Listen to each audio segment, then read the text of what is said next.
Întregul sat observa cum din nou se ceartă cele două vecine. Numai Arina avea curajul să se certe cu bogații care și-au construit o casă imensă. Totul ar fi fost în regulă, dar Olga și soțul ei Dima nu voiau să trăiască liniștiți. Tot timpul sărbătoreau petreceri. De parcă ar fi fost oameni bogați, se comportau ca niște sălbatici. Arina, o mamă singură cu mulți copii, nu voia să le facă concesii. Iată că acum, o blondă subțire, cu ochi gri imensi și trăsături delicate, se ținea cu curaj în fața vecinei sale glamuroase, o brunetă înaltă cu forme voluptoase, os căprui și o coafură perfectă cu breton la modă. Sincer, Arina semăna cu un pudel mic, iar Olga cu o mare dog german. Așa că era evident că vecina cu mulți copii ridica doar zarvă degeaba. Era clar că familia bogaților nu avea de gând să-și trezească conștiința. Dima era un funcționar de rang înalt, obez, îmbrăcat într-un costum scump, blond, cu buze pline și ochi albastru deschis. Spre deosebire de soția sa, el nu era niciodată nepoliticos.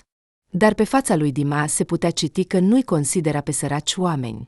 Iar aproape toți locuitorii satului erau săraci, cu excepția a încă două familii de bogați. La stânga locuia un cuplu de artiști în vârstă, întreținuți de copiii lor oameni de afaceri, iar la dreapta o văduvă de aproximativ 50 de ani cu 3 pudeli regali. Dar nici aceștia, nici ceilalți nu le făceau probleme. Trăiau liniștiți și în pace, fără să deranjeze pe nimeni. Însă Olga tot timpul căuta să o rănească nu doar pe Arina, ci și pe ceilalți. Iată că acum a spus că nu are sens să plătești sărăciile cu o genetică proastă. Te referi la tine? Îți pare rău că te-au născut? A întrebat Arina. Nu putea să înghită o astfel de insultă. Feii ei, Petru, Pavel și Ivan, erau puțin jucăuși, dar totuși erau copii inteligenți și bine crescuți. Cei mari erau adolescenții de aceeași vârstă, iar cel mic tocmai începuse clasa a doua. Copiii nu le-au creat niciodată probleme. De ce s-a agățat Olga de ei? Nu, mă refer la tine și la cei ca tine. Ar trebui să te gândești bine înainte de a crește populația și a deranja oamenii normali, a răspuns vecina obraznică, încruntându-se. Ce-i drept? Cum pot suporta o astfel de nesimțire? Încă îndrăznesc să râdă de mine doar pentru că am puțini bani. Și nimeni nu se gândește că ei nu au nici minte, nici educație. Obrazul lui Arina era roșu de furie. Ajunge cu schimbarea subiectului. Înțeleg că iubești foarte mult oamenii, dar nu mă interesează părerea ta despre problemele generale. Am venit cu probleme concrete, s-a revoltat Arina.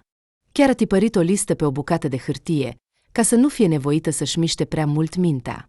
Olga evident că nu era obișnuită să gândească. Deși noi punem muzică tare, ce-ți pasă? Mai bine ai avea grijă de soțul tău. Poate că nu ar trebui să crești singură 3 copii. Dacă ar fi fost doar muzica. La voi vin tot felul de nedaptați, umblă prin tot satul, se comportă nepoliticos cu oamenii și înjură.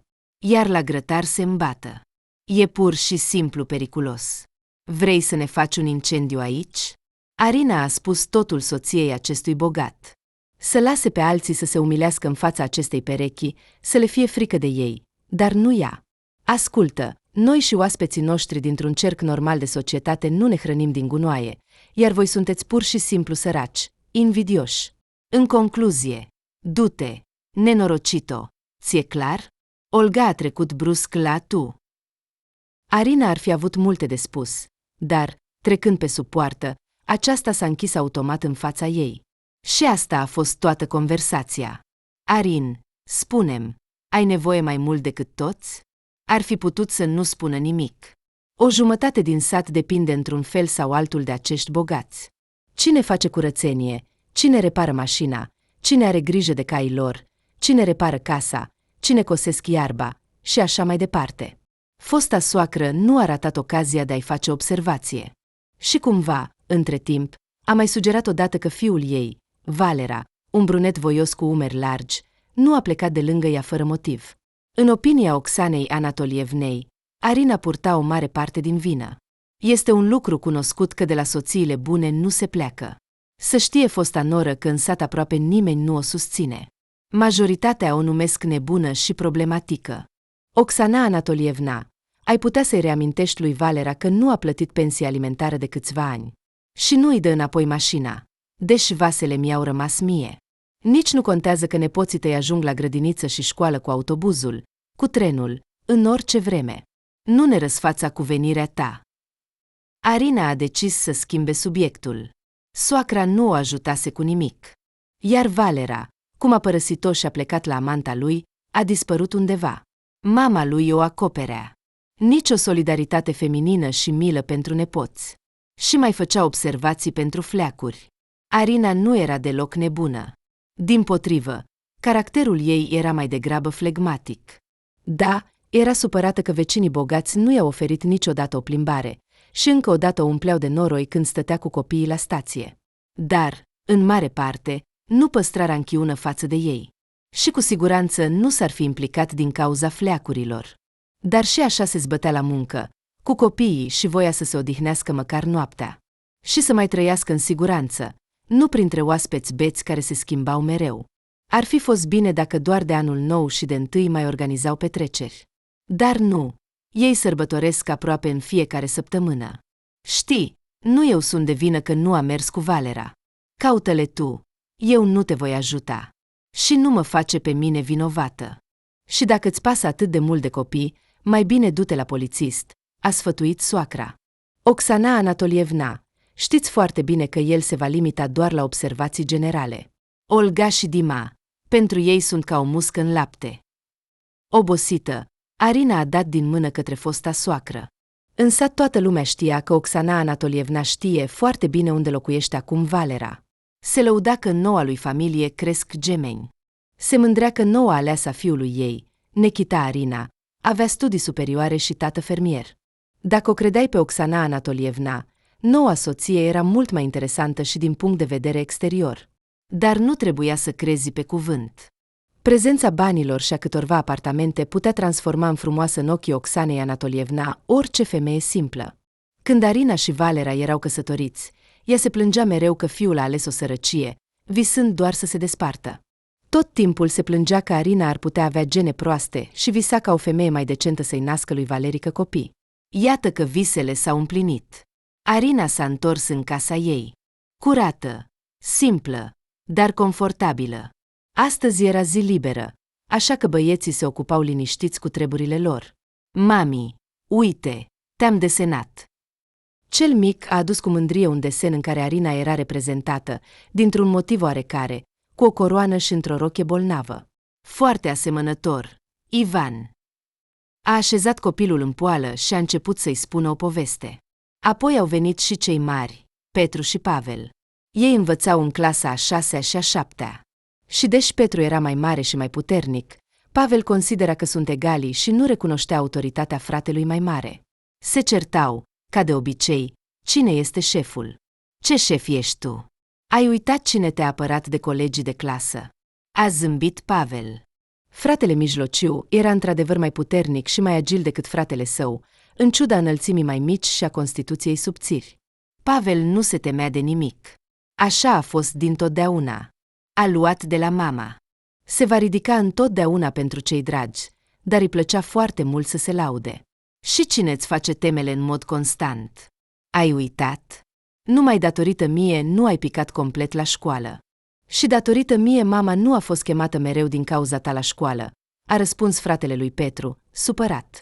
Da, sunteți amândoi niște băieți buni. Vă apărați unul pe altul. Așa trebuie să fie într-o familie. Sunteți cei mai apropiați oameni. Haideți, am pus masa. Arina a fost mediator. Cuvântul mamei era lege. Cei mari s-au liniștit imediat, iar cel mic a alergat să o ajute să pună masa. Ivan mergea după Arina ca un cățel. Cresc copii buni, adevărate comori. Nici măcar nu regret că m-am căsătorit cu un trădător. La asta se gândea Arina. De fapt, încerca să lase și situația cu fostul soț în urmă, dar până acum nu reușea. Tot timpul îi apărea imaginea în fața ochilor, iar acum fosta soacră apărea mereu și spunea doar lucruri neplăcute. Arina și Valera au crescut în acest sat. Pe atunci nu existau vile luxoase. Nici măcar trenul nu se oprea. Atunci Oxana Anatolievna, mama lui Valera, era o femeie destul de plăcută. O primea pe Arina, o răsfăța cu bunătăți și chiar glumea că atunci când Arina și Valerică vor crește, se vor căsători. Mama Arinei, Olga era cea mai bună prietenă a mamei lui Valera. Se vizitau frecvent. Când Arina avea 8 ani, iar Valera 10, soțul Oxanei Anatolievna a plecat. Și cumva, a început să se transforme rapid într-o femeie certăreață. O invidia pe mama Arinei că soțul ei nu a dispărut nicăieri. Situația s-a agravat deoarece tatăl Arinei continua să se întâlnească cu tatăl lui Valera. Treptat, din această cauză, prietenia dintre cele două prietene a dispărut. Oxana Anatolievna a încercat chiar să interzică fiului să se întâlnească cu Arina, dar băiatul era deja platonic îndrăgostit de ea. Așa că a fost imposibil să oprești această primă prietenie și îndrăgosteală de copil. Arina și Valera erau, așa cum se spune, neîmpărțiți. Băiatul nu ar fi permis niciodată să fie despărțit de prietena lui. Iura, tatăl lui Valera, se întâlnea constant cu fiul său, îi cumpăra cadouri, plătea pensia alimentară, dar nu a reușit să stabilească relații apropiate cu mama lui. Oxana Anatolievna nu a vorbit cu el până la moartea lui. Iura a murit de ciroză hepatică, destul de tânăr. Nimeni nu s-a mirat. La tractoristii așa ceva se întâmplă. Cu ce se mai îmbată când lucrează la tractor? Copiii din noua lui familie nu s-au născut, așa că a lăsat fostei soții și fiului o parte semnificativă din moștenire. Oxana Anatolievna nu putea să se plângă de defunct, dar tot continua să considere familia Arinei trădătorii, deoarece aceștia comunicau cu el. La momentul înmormântării unchiului Iura, Arina avea 16 ani, iar Valera deja 18. A plecat în armată, dar a promis că atunci când se va întoarce, se va căsători cu Arina. Își scriau scrisori. Oxana Anatolievna îi sugera fetei că Valera are pe cineva mai interesant, dar fata nu credea, deși, cum s-a dovedit mai târziu, era adevărat. Arina s-a căsătorit cu Valera când acesta s-a întors de la serviciu. Nu au decis să organizeze o nuntă, ci pur și simplu s-au căsătorit la oficiul stării civile. Nu aveau prea mulți bani și nu voiau să se confrunte cu mama lui Valera și părinții Arinei. Primii 2 ani au trăit minunat. Părea că nimic nu le va strica fericirea. Petru și Pavel s-au născut unul după altul. Sănătoși, liniștiți. Apoi, a apărut acea femeie despre care soacra a sugerat și înainte. Marina era mai mare decât Valera cu 5 ani. Și nu a venit singură. Cu o fetiță de 3 ani în brațe. A spus că Valera nu se va descurca atât de ușor. Trebuie să trimitem bani. A fost un scandal teribil. Ei bine, așa s-a întâmplat. Nu sunt vinovat. Marina m-a sedus. De fapt, ea era căsătorită atunci, iar eu eram tânăr și prost, a recunoscut Valera. Cum ai putut să mă ascunzi așa ceva? Bine, doar o aventură, dar ai un copil. Oh, atunci Arina plângea ca și cum un fulger ar fi lovit familia lor. Și cel mai dureros era că mama lui Valera i-a spus totul, dar soția nu a fost informată. Arina a plecat de lângă el timp de 1 an. Apoi, cumva, totul s-a liniștit. Marina a găsit pe cineva mai promițător, iar apoi s-a dovedit că fiica ei era de la altcineva. Valera nu s-ar fi gândit să facă un test. Dar Oxana Anatolievna s-a ocupat de asta și a scos-o pe amanta fiului la iveală. Desigur, Arina nu era un dar măcar avea o casă. Și, până la urmă, te iubește. Iar aceasta, fără casă, fără curte, leneșă, cu obiceiuri proaste, și-și schimbă soții ca pe mănuși, a spus soacra, când soții s-au împăcat în sfârșit. În familie se întâmplă de toate. Arina a decis să ierte. Era foarte greu pentru ea. Mama a murit de un atac de cord, s-a stresat la muncă din cauza unor fleacuri. Ea a perceput totul prea serios. Tatăl era într-o stare proastă. A început să bea toată ziua, deși înainte nu a avut niciodată așa ceva. De aici au apărut legendele soacrei despre faptul că Arina are gene proaste. De fapt, toate acestea erau false.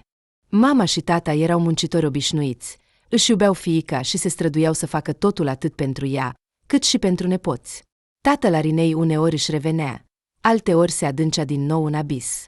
Și într-o zi, iarna, a murit de frig la cimitir în ziua de comemorare a mamei. Acolo i-au găsit trupul lângă monument. Nu înțelegea că e frig. Arina se simțea vinovată. Trebuia să-l ia să locuiască cu ea. Dar tatăl fugea de fiecare dată. Spunea că copiii nu trebuie să vadă un bunic atât de rău. A fost greu să supraviețuiești durerii. Dar atunci a rămas însărcinată cu Ivan, s-a strâns și părea că a început o nouă lună de miere cu Valera. Și a trebuit să se întâmple ca Oxana Anatolievna să întâlnească un vechi cunoscut cu care a învățat la școală și să afle că acesta a devenit un fermier bogat. Oleg s-a plâns că are o casă, o masă plină, câteva apartamente și bani, dar fiica lui nu se căsătorește. Atunci Oxana Anatolievna a avut o idee că ar trebui să o căsătorească pe Vera cu Valerică. Prosperitatea în familie nu strică. Soacra Arinei avea o obsesie în legătură cu banii. A crescut într-o familie foarte săracă cu o mamă singură. Și trăiau atât de rău încât ea și cele două surori mergeau pe rând la școală.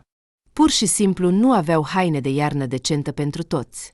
Așa că Oxana Anatolievna s-a îmbolnăvit de ideea că trebuie să se îmbogățească. Pur și simplu un nivel normal de trai nu o mulțumea. Și a dezvoltat o activitate despre care Arina a aflat doar după ce soțul a plecat. Tot timpul îi cerea fiului să meargă la Vera sub diferite pretexte. Sau mințea că fiul este pe cale de divorț cu soția. A întors totul astfel, încât Arina ar fi fost cea care l-ar fi înșelat pe Valera. Și că are un caracter urât. Deși la început Valera doar râdea de inițiativele mamei, dar apoi, când fermierul bogat l-a angajat cu un salariu bun, a început să se gândească de ce să se chinuie, când poate veni la totul gata. La început glumea, vorbea despre Rina, uite, mă voi căsători cu fata fermierului, iar tu vei trăi ca brânza în unt, iar copiii vor avea tot ce le trebuie. Ce dacă noi numărăm bănuții? Copiii cresc, trebuie să le oferim educație și să le asigurăm o locuință decentă. Valer, ce spui? Nu există nimic mai prețios decât fericirea de familie. Și așa am supraviețuit incidentului cu Marina. Abia am supraviețuit. Te-am iertat cu greu. Ne știm din copilărie. Rar se întâmplă să ai așa noroc. Te rog, nu spune prostii. Arina a început chiar să plângă când soțul glumea așa. Valera nu intenționa cu adevărat să înșele, dar așa s-a întâmplat că Arina a plecat cu copiii în vacanță cu un vucher pe care l-a primit, iar soțul a rămas singur. Când s-a întors după o lună, nu l-a recunoscut. Valera era mai sumbru decât o nori. Am promis să nu ascund nimic. Așa că, Vera este însărcinată. De la mine. Așa s-a întâmplat. Nu, desigur, nu te voi părăsi, dar nici acolo nu-mi voi abandona copiii, a spus el. Așteaptă. Copiii. Când ai reușit? A exclamat Arina și s-a clătinat. Valera a explicat că aventura a început cu 6 luni în urmă. Se părea că au fost prudenți, dar Vera a făcut o ecografie și a aflat că așteaptă 2 copii. Înțelegi, te iubesc, dar pe Vera, ei bine, îmi este pur și simplu milă. Nu pot să-mi abandonez copiii, s-a justificat soțul. Atunci Arina a cedat. Trebuia, desigur, să-l țină strâns. S-a supărat și a plecat să locuiască în casa părinților ei. Valera s-a scuzat puțin, apoi a plecat cu Vera, iar cu ea s-a despărțit. O vreme a trimis pensie alimentară, dar apoi noua soție i-a interzis să comunice cu fosta familie. Adevărat sau nu, Arina nu știa exact. Asta susținea Oxana Anatolievna. Dar ea însă și l-a adus pe fiul ei la Vera, așa că nu era sigur că îi putea acorda încredere totală. Oricum, soțul a schimbat numărul de telefon. Și unde locuia acum, nu știa exact. Putea, desigur, să afle. Dar de ce? Să-l confrunte? Să-i spună, cum așa? A fost un soț și tată exemplu, iar acum a dispărut brusc?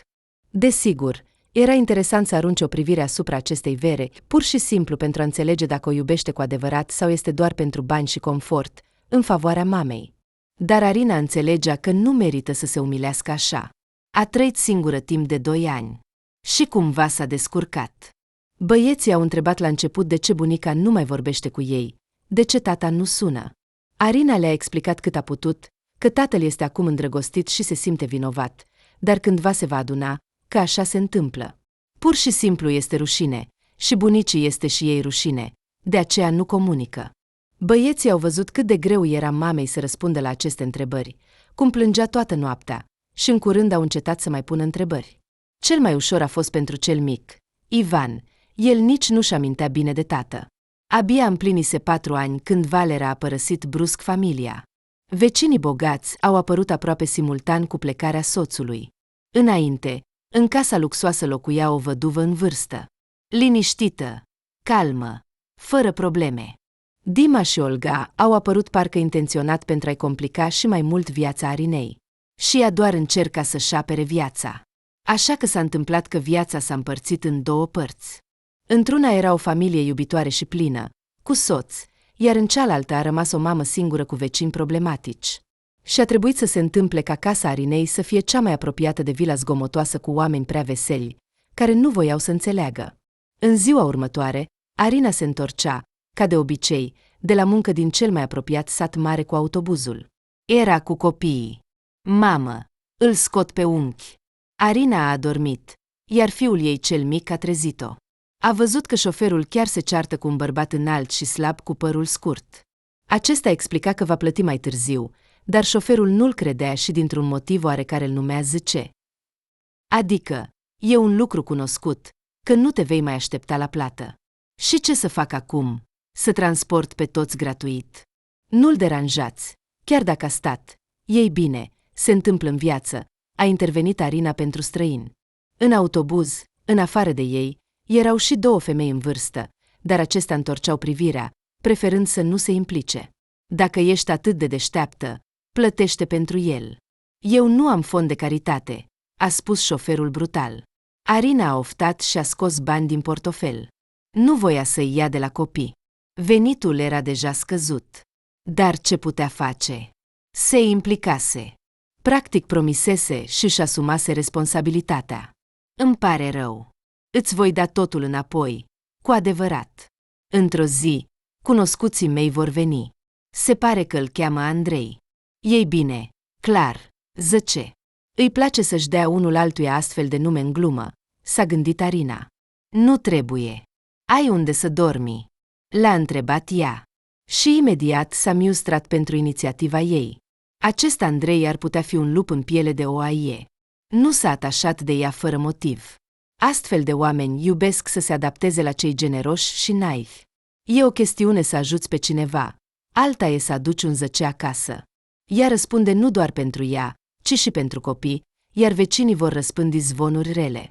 Din păcate, voiam să te rog. Bărbatul a povestit că a stat într-adevăr.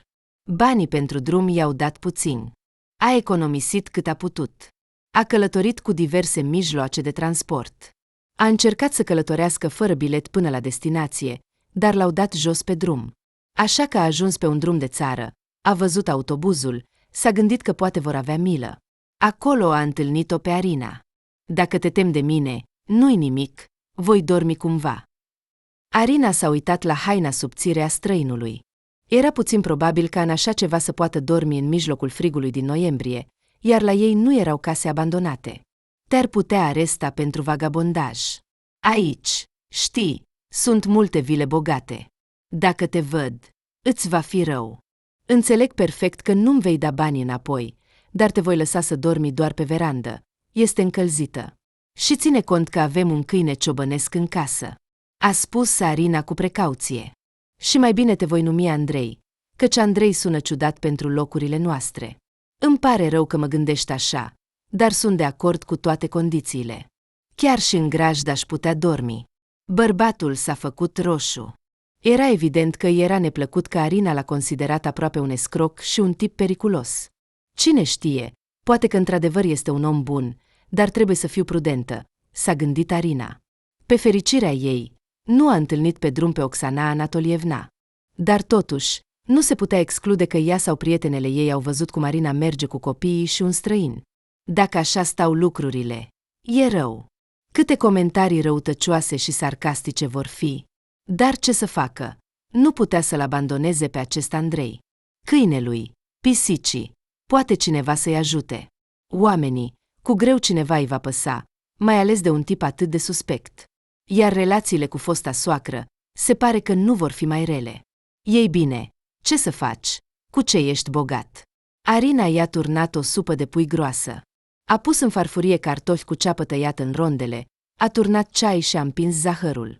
Andrei, așa cum îl numea ea în gând, a zdrobit cu grijă cartofii cu furculița. A turnat puțin ulei de floarea soarelui și a început să mănânce cu bucăți mici. Supa nu a meritat-o încă. Lăsați-o copiilor, iar eu voi lucra la cartofi. Spre surprinderea Arinei, bărbatul a reușit să strângă o grămadă întreagă de lemne cu abilitate. Era evident că pentru el era o muncă obișnuită și nu se temea de muncă grea. A devenit parcă puțin mai ușor. Totuși, un răufăcător adevărat nu ar fi putut să se descurce atât de bine, iar acesta era obișnuit cu munca. Asta e câinele vostru rău. Andrei a mângâiat între urechi un câine uriaș care se lirse de el. Ei bine, de fapt Rex este precaut cu străinii. Nu știu de ce se comportă atât de prietenos cu tine. Arina a văzut pentru prima dată cum un ciobănesc caucazian gigantic a arătat atât de repede încredere față de un străin. Asta a liniștit-o puțin. Rex se pricepea la oameni. Înainte de a se culca, Andrei a reușit să repare un picior de scaun rupt și a observat că o priză din bucătărie scânteiază. A cerut uneltele pentru a o repara. Ei bine, nu degeaba am plătit pentru biletul tău. Te-ai plătit deja pe deplin. Această priză nu a funcționat de câțiva ani, a glumit Arina. Și imediat s-a întristat. Își amintea cât de greu le era în casă fără o mână de bărbat. Poate mă ajuți să termin hrănitorul pentru păsări? A întrebat Petru.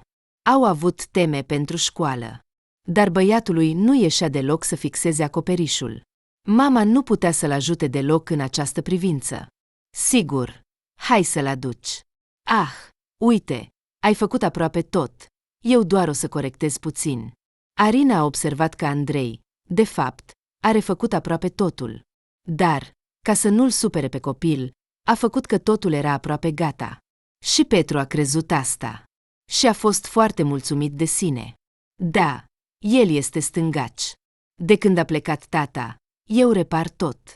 Pavel a oftat și s-a uitat vinovat la mamă. Nu voia să dezvăluie secretul familiei. Așa a ieșit totul. Ei bine, bravo. Și văd că în casă e ordine. Andrei nu a pus întrebări incomode Arinei. Era evident că era o persoană delicată. Ea i-a întins o saltea pe verandă. Oaspetele a spus: aici sunt pur și simplu palate regale. Îți mulțumesc. Bărbatul a promis că va păzi casa la fel de bine ca Rex. 2 paznici sunt mai buni decât unul. Arina a râs. Și deși câinele s-a întins pe pragul verandei, tot nu putea să închidă ochii. Totul asculta. Andrei murmura ceva. Ea a crezut că vorbește la telefon, dar apoi a realizat că bărbatul vorbește în somn, și anume în engleză. Arina își amintea prost programul școlar, dar a înțeles că el dovedea ceva tatălui său, cum că nu este adevărat, că toți mint sau ceva de genul acesta.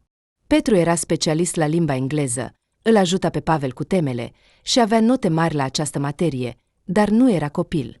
De unde știe el engleză? Poate că el este într-adevăr Andrei. Nu Andrei? Bine, o să întreb mâine. Arina s-a răsucit mult timp de la o parte la alta și a adormit abia spre dimineață.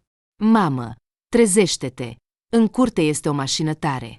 Dimineața, fiul mijlociu a trezit-o. Oh, ce oră este? Nu sunt nici 7.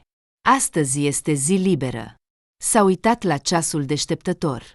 Fiule, asta nu este la noi, este la vecini. Dar îți spun, stă la porțile noastre. Au venit la Andrei. Nu auzi cum latră Rex? A dormit ca un mort. Băiatului îi era evident rușine că mama nu l-a crezut. Da, se îmbrățișează acolo, a confirmat Pavel. Abia atunci Arina s-a trezit complet și și-a amintit cum l-a adăpostit pe străin ieri.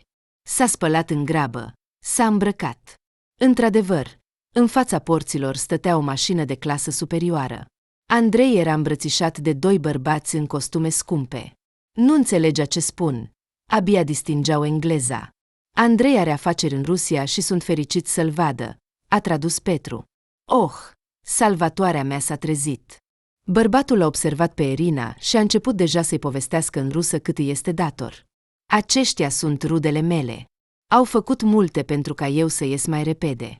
Din păcate, nu le-a ieșit. Andrei a povestit că are dublă cetățenie. Chiar a condus afaceri inclusiv în Rusia, dar a fost trădat. Așa a ajuns la închisoare. Din mașină a ieșit o femeie elegantă. Era soția unuia dintre frați. De asemenea, cu lacrimi a confirmat că soțul ei a făcut tot posibilul pentru Andrei.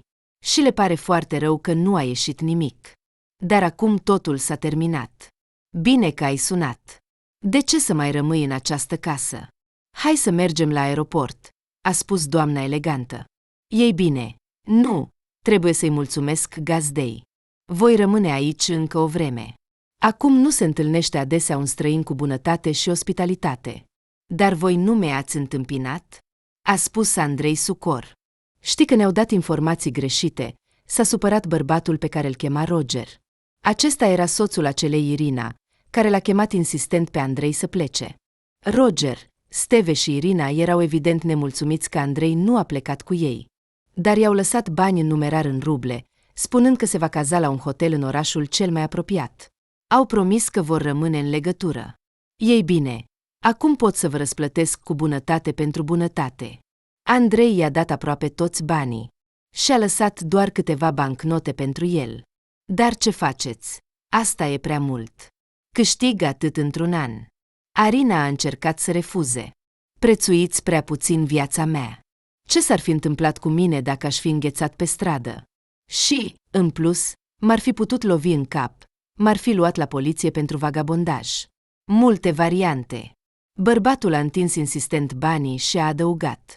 Nu încerc să mă răscumpăr, dar este pur și simplu cel mai mic lucru pe care pot să-l fac. Știți, voi fi sincer cu voi. Am relații complicate cu rudele. Mă tem puțin de frații mei. Așa că, dacă nu aveți nimic împotrivă, voi ocupa veranda voastră încă o vreme. Ei bine, îți voi oferi o cameră întreagă, și nu din cauza banilor, ci pentru că acum nu mă mai tem de tine. Ieri păreai foarte suspect, a recunoscut Arina.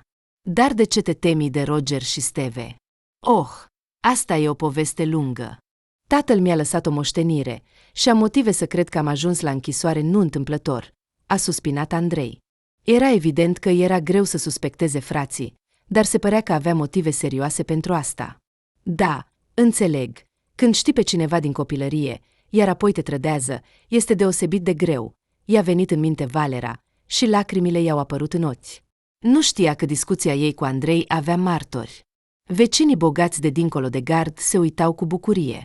Eram foarte interesați de ceea ce au văzut și au auzit în acea dimineață. Dim, se pare că a noastră cu urechi a prins peștișorul de aur. Încearcă să înced o conversație cu acest Andrei.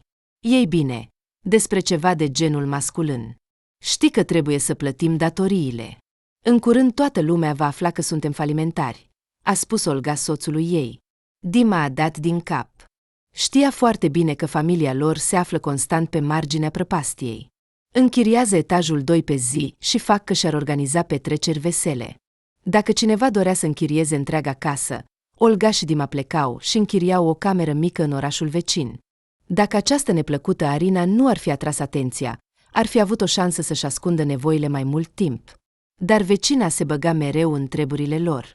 Nu puteau să-i spună că sunt în datorii, că înmătase și că casa era ultimul lucru rămas din fostul lux după ce tatăl Olgăii a fost dat afară dintr-o funcție foarte înaltă. Vroiau să vândă vila, dar nimeni nu oferea un preț bun pentru ea. Așa că soții au decis să o închirieze pe ascuns. Măcar așa puteau monetiza decorul luxos. Tineretul bogat adora să se fotografieze pe fundalul canapelelor de brocart, marmurei și fântânilor din sufragerie. Rudele lui Andrei au venit cu o mașină care costa cât un apartament decent în centrul capitalei. Erau evident cu bani. Așa că, dacă frații l-au trădat pe Andrei, așa cum se temea, ar putea câștiga de pe urma asta. Așa cum i-a spus Arinei, tatăl său, în momentul procesului, din motive evident false, era pe moarte în străinătate. Fratele mai mare l-a sfătuit să-i lase totul lui Andrei, iar tatăl tot credea în nevinovăția lui. Da, cu greu Andrei a ajuns la închisoare întâmplător în momentul cel mai potrivit pentru frații săi. Dima i-a spus Olgăii acasă, în timp ce discutau cum să profite din situație. De asemenea, a spus că rudele nu i-au trimis nici bani, nici pachete când era în închisoare, nici nu l-au întâmpinat când a ieșit. Da, cu siguranță au ceva împotriva lui. A fost de acord Olga cu soțul ei. Deci, pe cine vom paria? A întrebat Dima, soția lui era extrem de rațională. Așa că el avea încredere în ea în astfel de probleme. Pe Roger. Desigur. El a fost cel care l-a întărâtat pe tată împotriva lui Andrei. El însuși i-a spus Arinei că cu greu a mai rămas ceva din moștenirea lui. Totul a fost acumulat de Roger și acum vrea să șteargă urmele. La cine sunt banii? Acela trebuie să fie pariat, a spus Olga. Soților nu le-a trecut prin cap că ar fi josnic să ajute la trădarea unei persoane nevinovate. Li se părea că în chestiunile de obținere a banilor toate mijloacele sunt bune. Pe strada lor s-a răsturnat practic un camion cu prăjituri. Olga și Dima se pregăteau să obțină un câștig mare. Nu puteau să închirieze veșnic casa lor, să suporte chiriași capricioși, vecina neplăcută și să se facă că sunt bogați. Era timpul să se îmbogățească din nou cu adevărat și să se mute într-un loc mai decent. Decizia a fost luată. Așa că, atunci când Roger și Irina, deja fără steve, au venit din nou în vizită la Andrei, Dima a început să se cunoască cu ei. I-a invitat la o ceașcă de ceai într-un mediu normal și decent, nu în casa vecinei sărăcăcioase. A spus asta încet, ca Arina și Andrei să nu audă, și a chicotit conspirativ. Roger și soția lui au înflorit ca maci în floare. De asemenea, nu le plăcea casa sărăcăcioasă în care trebuiau să vină. Văd că ne înțelegem. Olga a decis să treacă imediat la subiect și a spus lui Roger că fratele lui nu este chiar atât de prost. Știe tot despre planurile lui, așa că ar trebui să acționeze mai repede. Oh, credeam că e mai simplu. Și ce propuneți? A întrebat Roger. Ei bine, putem să-l atragem într-o capcană, iar apoi acționați cum doriți. Dar serviciul nu va fi ieftin, a spus Dima. Și cât doriți? A întrebat Irina cu un ton de afaceri. O vreme s-au negociat, dar apoi s-au înțeles la preț. Deși Dima și Olga au făcut o față acră, de fapt nu visau la o astfel de sumă. A fost ideea Olgăii. Să mulțească prețul mașinii lui Roger de 3 sau 4 ori. Atât să ceară. Pentru el, acestea nu erau bani atât de mari. Dima voia să ceară de 10 ori mai puțin. Și acum era bucuros că a ascultat-o pe soția lui.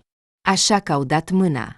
În aceeași noapte, Dima și Olga, care nu au închiriat etajul 2 nimănui, au pus muzica tare. Au văzut că Andrei se comportă ca un cavaler și erau siguri că va merge să se lămurească cu ei. Asta și doreau soții viclean. Au refuzat intenționat să răspundă la telefon când a sunat Arina. Și nu a trecut o oră, că Andrei a sunat la interfonul porților. Hei, vecini, nu este bine să te comporți așa. Ar trebui să vorbim. Copiii au adormit deja. Ei bine, intră, dacă ești atât de curajos, a spus Dima provocator. Olga, între timp, s-a asigurat că Arina nu a ieșit din casă și nu a văzut că Andrei a intrat la ei. Așa că, când el va dispărea pur și simplu, puteau nega totul fără probleme. Calculul soților s-a dovedit a fi corect. Arina a așteptat răbdătoare o oră întreagă, dar apoi a venit totuși și a început să afle unde a dispărut oaspetele. De unde să știm noi? Au ridicat din numeri vecinii. Dar el a mers la voi, ați avut muzica dată tare, s-a indignat Arina. Da, a fost așa. Dar Dima l-a trimis la interfon și asta e tot. Așa facem mereu. Sau nu ești la curent? A întrebat Olga sarcastic. Și unde a mers? Andrei nu cunoaște pe nimeni aici. Arinei i-au apărut lacrimi de supărare. Era neplăcut să audă că vecina sugerează din nou că ea nu este nimeni și nu o cheamă nimeni. De unde să știu eu? Toți fug de tine. Mai întâi Valera, acum acesta. Bucură-te că nu ai reușit să naști 3 copii de la un străin. Olga a râs în mod jignitor și și-a pus mâinile în șolduri. Soțul ei a susținut-o și a râs, de parcă i-a spus ceva amuzant. Arina a rămas înghețată de această neobrăzare și a plecat în tăcere pe picioarele ei rigide. Nu era vorba că îi era frică că Andrei o va părăsi. Pur și simplu, el nu părea genul care ar putea dispărea în noapte. Se comportase atât de bine cu ea, cu copiii, și se înțeleseseră că va locui la ei o vreme, până se va lămuri cu problemele de familie. Arina a observat că Andrei nu a luat nici bani, nici lucruri, chiar și pașaportul lui a rămas la locul lui. Și asta a convins-o că bărbatul nu putea pleca de bunăvoie. Și asta însemna că acum îi amenința un pericol serios. Cu aceste argumente, Arina a mers a doua zi la poliție. A cerut să facă ceva. Ascultați, să se adreseze rudele. Nu pot deschide un dosar pe baza spuselor voastre, căci aproape nu-l cunoașteți. Dacă am înțeles bine, v-ați cunoscut în autobuz și nu avea bani. O poveste ciudată, au răspuns la secție. Dar el se temea de rude. Ce nu înțelegeți? A strigat Arina în disperare. A început să-i fie cu adevărat frică. Sperase că Andrei se va întoarce măcar dimineața. Avea o idee că s-a întâlnit cu cineva dintre vecini, a băut puțin și a mers să se relaxeze în saună. Știa că Andrei nu bea, dar cine știe. Când bărbatul nu s-a întors dimineața, a decis să tragă un semnal de alarmă. Nu trecuseră nici 3 zile. Ne pare rău, nu putem să-l dăm în urmărire. Poate s-a întâlnit cu o femeie și cu greu ar fi vrut să-ți spună despre asta. Acești pușcăriași, frații sunt foarte agili, a suspinat polițistul. Era sigur că naiva femeie se îngrijorează complet degeaba. Este o poveste cunoscută cu acești condamnați. Vorbesc prostii în urechile diferitelor doamne, iar acestea sunt fericite să creadă. Polițistul i-a sugerat de fapt să uite această situație și să nu se pună în lumină ridicolă. Arina a găsit numărul lui Roger. I-a spus că fratele lui a dispărut. Ei bine, Andrei a fost întotdeauna așa. Cum se spune la voi în Rusia, un cuceritor. Așa că nu trebuie să iei totul atât de în serios. Îți datorează ceva? A întrebat bărbatul. Nu, nu este vorba despre asta. Mă îngrijorez. Cred că a fost răpit. Arina a decis să verifice reacția lui Roger.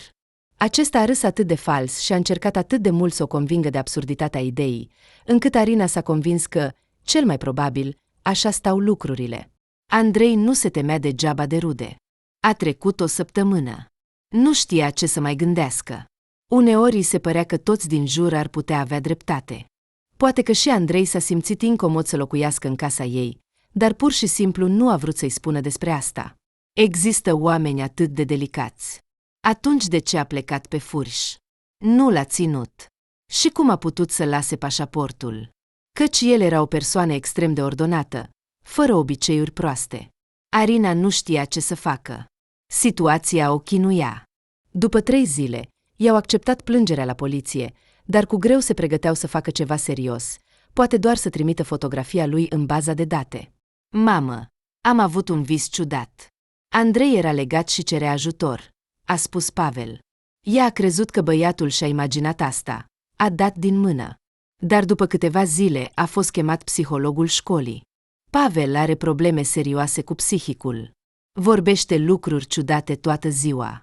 Se pare că ai luat un pușcăriaș. Acela a fost răpit și acum vine în vis la copil. Numai să nu credeți că eu cred în asta. Psihologul s-a uitat strict la Arina prin ochelari cu ramă serioasă. Ea o suspecta evident de comportament antisocial. Sau psihologul avea o versiune că lui Pavel este ceva cu capul. Arina a decis să-și asume riscurile. Pavel este în regulă. Chiar am luat un pușcăriaș. Dar el nu a fost vinovat de nimic. Este un om bun. Arina a încercat să-și apere fiul cât a putut. Dar totul a devenit doar mai rău. A fost chemată de director. Ceea ce am auzit de la psiholog este foarte îngrijorător. Credeam că fiul tău are o imaginație bolnavă, dar se pare că este vorba despre faptul că trebuie să-ți retragi drepturile părintești. Evident că nu te descurci. Înțeleg tot. Probleme financiare. A plecat soțul, dar să aduci în casă un pușcăriaș necunoscut, asta e deja prea mult. Directorul era un snob rar și pur și simplu o persoană groaznică. Părea că visa să creeze probleme cuiva. Și, în plus, disprețuia săracii. Nu-i plăceau familiile cu mulți copii în principiu, deși încerca să ascundă asta. De la copiii din familiile sărace cu mulți copii apăreau întotdeauna doar probleme. Mult mai multe decât de la alții. Iar directorului nu-i trebuiau deloc neplăceri. Ce se întâmplă? Visul lui Pavel ne va distruge viața. Problemele cresc ca un bulgăre de zăpadă. Arina a decis să meargă la o vrăjitoare din satul cel mai apropiat. Tania lua bani de la vizitatori și spunea adesea adevărul. Așa că Arina a decis să o întrebe ce vis a avut fiul ei. Merită să crezi în asta. Și când s-a întâmplat asta? A întrebat ea. Și, aflând, a confirmat că exact în acea zi se visează adevărul. Și dacă Arina nu va face nimic, va fi rău pentru toată lumea. Ce bine! M-a consolat așa. M-a consolat. Răspunsul a supărat-o și mai mult. Pavel, trebuie să vorbesc cu tine. Cred în visul tău. Te rog, povestește-mi mai în detaliu. Arina a luat un caiet și a notat tot ce a spus fiul. Dacă să-l credem, atunci se părea că Andrei era ținut undeva, nu în așezare. În detalii, Visul includea pereți din lemn și o pădure afară. Andrei, judecând după toate, era legat. Uite, băieți, trebuie să mă ajutați, a spus Arina. Câteva zile au umblat prin pădurea din jurul așezării și, în cele din urmă, au găsit o căsuță abandonată a pădurarului. Mamă, asta e el. Căsuța din visul meu. S-a bucurat Pavel. Ești nebun. Din cauza ta ne bălăcim în noroi. A mormăit Petru. Pavel e bun. S-a plâns Ivan, îi plăcea foarte mult fratele mijlociu. Acesta se juca cu el mult mai des decât cel mare. Bun, dar nebun, așa spun toți la școală, insista din răutate Petru. Și acum vom vedea. Pavel a tras-o pe mamă spre căsuță. Așteptați, liniștiți-vă. Asta poate fi periculos. Așteptați aici, iar eu mă voi uita pe fereastră. Și nu vă mișcați de aici până nu vă chem. Și dacă mi se întâmplă ceva, filmați cu telefonul și fugiți la poliție. Numai să nu încercați să mă salvați. Am înțeles? Arina a repetat asta de câteva ori și, în cele din urmă, s-a asigurat că băieții au înțeles-o. Era o dimineață de vreme de weekend. Arina l-a văzut imediat pe Andrei. Era legat și se uita în altă parte. În căsuță nu era nimeni. Și totuși, Arina a așteptat pentru siguranță 10 minute. Și când s-a asigurat că bărbatul palid, slab, cu zgârieturi pe față era într-adevăr singur, a bătut ușor la fereastră. I-a dat semn că se pregătește să-l scoată. El a zâmbit, dar apoi s-a uitat speriat. Urmăritorii trebuiau să apară în curând. Trebuia să se grăbească. Arina i-a făcut semn băieților să nu se arate, apoi a încercat să deschidă ușa. Dar era încuiată. Să o spargă era evident că nu putea. Arina și-a scos eșarfa de pe gât, a luat o bucată de lemn pe care a găsit-o aproape, a înfășurat eșarfa în jurul feței pentru a nu se râni cu cioburi și i-a arătat lui Andrei să se întoarcă cu spatele. El a înțeles imediat. Geamul din căsuță era foarte vechi și s-a spart din prima. A scăpa de rama deja putrezită nu a fost greu. Cel mai greu a fost să se strecoare pe fereastră. Dar lângă erau așezate cu grijă lemne. Așa că Arina a construit din ele ceva asemănător cu un suport și a sărit stângaci pe fereastră. Asta e foarte periculos. Fugiți, căci ei vor veni în curând, a spus Andrei, imediat ce i-a scos dopul din gura lui. Mai bine spuneți-mi, unde este cuțitul? Trebuie să tăiem frânghiile. Arina s-a gândit că el era ca un copil mic. Exact pentru asta a venit aici, ca în ultimul moment să iasă înapoi și să-l lase. Andrei a spus unde ascund răpitorii cuțitul. În toate aceste zile, el a urmărit fiecare mișcare a lor. Când au ieșit pe fereastră, au văzut că 3 băieți, în ciuda ordinelor mamei, îi așteptau deja afară. Iată, cui i-am explicat atât de mult și că trebuie să aștepte departe, s-a supărat Arina. Mamă, cine altcineva te-ar salva? A spus cel mai mare și a început să plângă. Bine, acum trebuie să ne ascundem repede, iar apoi mergem pe cărări ocolitoare, a spus Arina. Andrei l-a luat în brațe pe Ivan, care nu înceta să plângă. Băiatul se temea că mama a pățit ceva. Totul din cauza visului tău prostesc, a spus Petru lui Pavel. Era supărat că fratele s-a dovedit a avea dreptate, așa că se tot agita. Cuiva mama i-a spus să tacă, a răspuns Pavel, în ciuda fratelui. Era foarte mulțumit că totul a ieșit așa cum a spus el. Toată lumea mama a spus așa. Abia reușiseră să se ascundă după copaci, când au auzit zgomotul unei snowmobile. Pe prima zăpadă căzută, spre căsuță, mergeau 2 persoane. Băieții Arina și Andrei s-au făcut liniștiți și au observat. Era periculos să se miște. Ar fi putut fi observați. Bine că nu s-au apropiat dinspre fereastra spartă, a spus Andrei în șoaptă. Bărbații și-au dat jos căștile. Erau frații lui. Arina a tresărit. S-a gândit că acum vor intra în căsuță, vor vedea că fratele a dispărut și atunci se vor apuca de căutări. Dar cum vor fugi cu copiii de la snowmobile și de la 2 bărbați puternici? Inima îi bătea nebunește. Se ruga, șoptea cu buzele palide ceva. Arina ar fi căzut în leșin dacă nu s-ar fi sprijinit de trunchiul unui copac. Andrei nu o ținea de braț, simțind starea ei. Despre ce să vorbești cu el? Pur și simplu dă-i foc, a spus unul altuia. Au stropit căsuța cu benzină, iar Andrei a mulțumit în gând zăpezii pufoase care a reușit să acopere cioburile de sticlă și urmele lor. El a așezat cu grijă rama înapoi, pentru a avea mai mult timp pentru a fugi. Andrei nu-și putea imagina cum nu au observat sticla spartă, dar, într-un fel sau altul, căsuța ardea. Iar snowmobilele cu oamenii pe care îi considera frați înainte de toate acestea se îndepărtau rapid. Erau în siguranță. Când Arina a realizat asta, a început să plângă. De ce plânge mama? Noi nu suntem în căsuță. S-a mirat micul Ivan. De fericire, a spus Petru, care înțelegea perfect gradul de pericol de care tocmai au scăpat.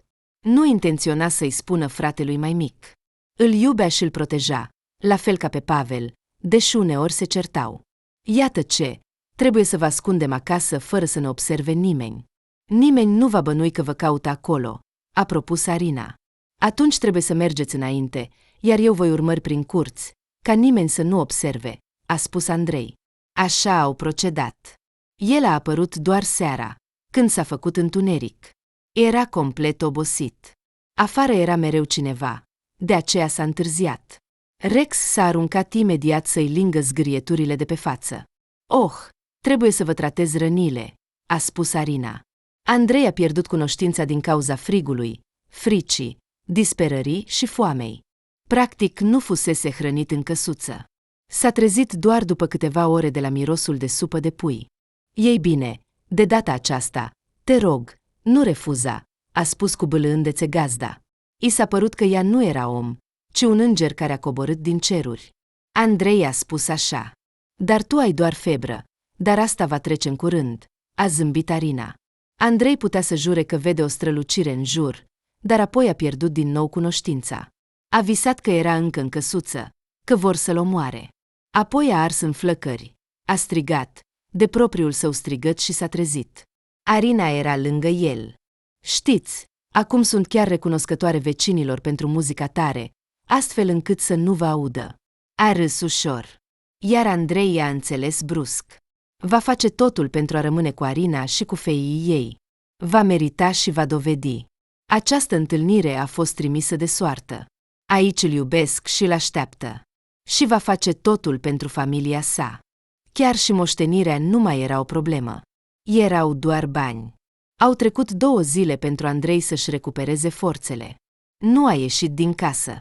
Știți, m-am gândit la ceva. Nu am învățat foarte bine la școală, dar am jucat destul de bine în piese. Cineva chiar credea că am șanse la un mare ecran.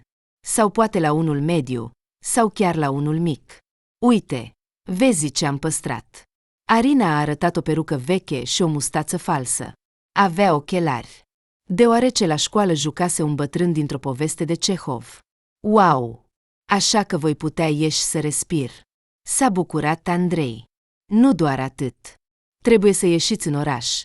Nu puteți să vă ascundeți pentru totdeauna. Faceți o plângere la procuratură. Aici vor fi necesari și banii. Nu am cheltuit nimic din ceea ce mi-ai dat, a spus Arina. Nu, asta nu mai este a mea, s-a supărat Andrei.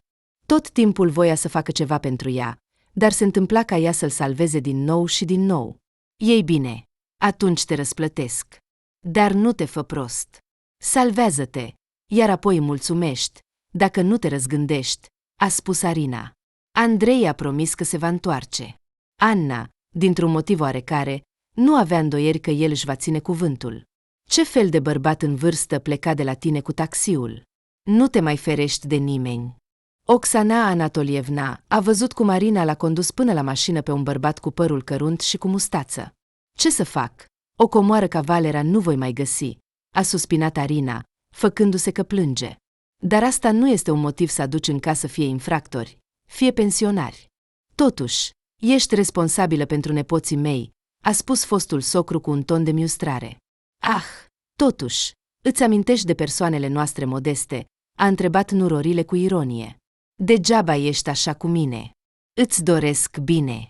Dar eu am o mare supărare. Oksana Anatolievna a anunțat că noua soție a lui Valera nu a născut de la el. Femeia în vârstă a făcut de 2 ori un test genetic, iar atunci s-a descoperit asta. Mai mult, ea continuă să-l înșele. De aceea tatăl a vrut atât de mult să o așeze măcar cu cineva și a ajutat cu plăcere pe Valerica. Și de ce am nevoie de toate aceste informații? A întrebat Arina. Cum adică? Noi nu suntem străini. Am vorbit cu fiul meu. El va obține de la soție ceva și se va întoarce la tine. Dar tu nu te mai lăsa dusă de val. Așteaptă-le.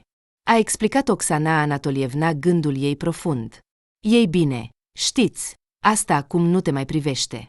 Nu accept înapoi trădătorii, a spus Arina cu un ton mai ridicat. Obrazul ei s-a înroșit de furie. Ei bine, e clar, te superi acum, dar nu ai prea multe opțiuni. Totuși, este tatăl copiilor. Gândește-te bine. Cu aceste cuvinte, Oxana Anatolievna s-a retras cu un pas măreț. Da, au pus pe raft pentru că nu mai era nevoie, iar acum vor să-l scoată, să-l șteargă de praf și să-l returneze. De parcă aș fi o persoană moartă, s-a revoltat Arina. Dar, ciudat, după tot ce a trăit, nu mai simțea durere. În trecut, voia să vorbească cu Valera, să clarifice totul și poate chiar să se întoarcă. I se părea că mama îl întărâtă împotriva ei. Dar acum a înțeles cu toată claritatea că Valera era deja un om adult. Și nimeni nu ar fi putut să-l convingă să se comporte urât. Poate că nu era un mare trădător, ci un lașmic, dar oricum Arina nu intenționează să-l accepte înapoi și să aștepte când va ajunge la o și mai mare trădare. Oxana Anatolievna a reușit chiar să afle de undeva că directorul amenință că va aduce o comisie și va analiza dacă se descurcă cu îndatoririle de mamă.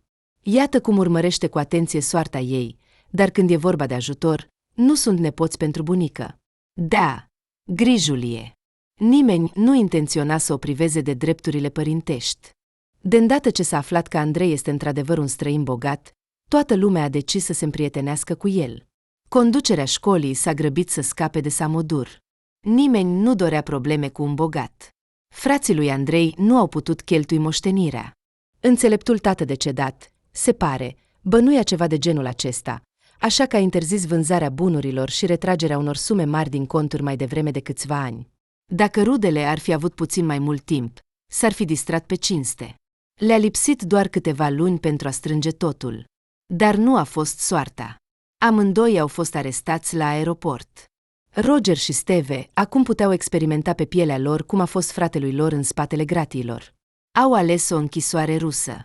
Acolo le amenința o pedeapsă mai mică. Oli și Dima nu au adus bani fericirii. Au fost arestați imediat după ce Roger și Steve au depus mărturie împotriva lor și au prezentat ca principalii inițiatori ai răpirii și tentativei de omor. Andrei a rămas în sat. A cumpărat casa lui Dima și Olga la o licitație de faliment. A unit terenul foștilor răufăcători ai Arinei și, pentru ca casa bogaților să nu mai amintească de neplăcut, a reconstruit-o, făcând-o mai funcțională. S-a asigurat că și plata pentru utilități era minimă. Mamă, asta e pur și simplu un palat. Se bucura Petru. Toate acestea datorită visului meu. Se lăuda Pavel. Nu, datorită mamei. Se contrazicea Ivan, Arina a acceptat darul. Pentru Andrei erau niște bani foarte puțini. El a mai reparat în sat podul, drumul și câteva infrastructuri, a renovat vechea școală, astfel încât nu mai era nevoie să călătorească departe. Când profesorii au aflat că Mecena, după 5 ani de muncă, oferă o casă pentru a locui cu familia în proprietate, au venit cei mai buni dintre cei buni. Toate acestea sunt pentru tine, îi spunea Andrei Arinei. Dar nu cumva e prea mult? A întrebat ea. Parcă nu apreciezi prea mult viața mea, a repetat el gluma pe care a spus-o la prima lor întâlnire. Apreciez foarte mult. Arina s-a lipit de el. Nimeni nu știa încă că ei s-au căsătorit deja și că Arina era însărcinată. Au decis că fericirea iubește tăcerea. Dacă ți-a plăcut povestea, te rog să mă susții cu un like. Pentru tine este o acțiune simplă, dar pentru mine este extrem de important. Îți mulțumesc, anticipat, și toate cele bune.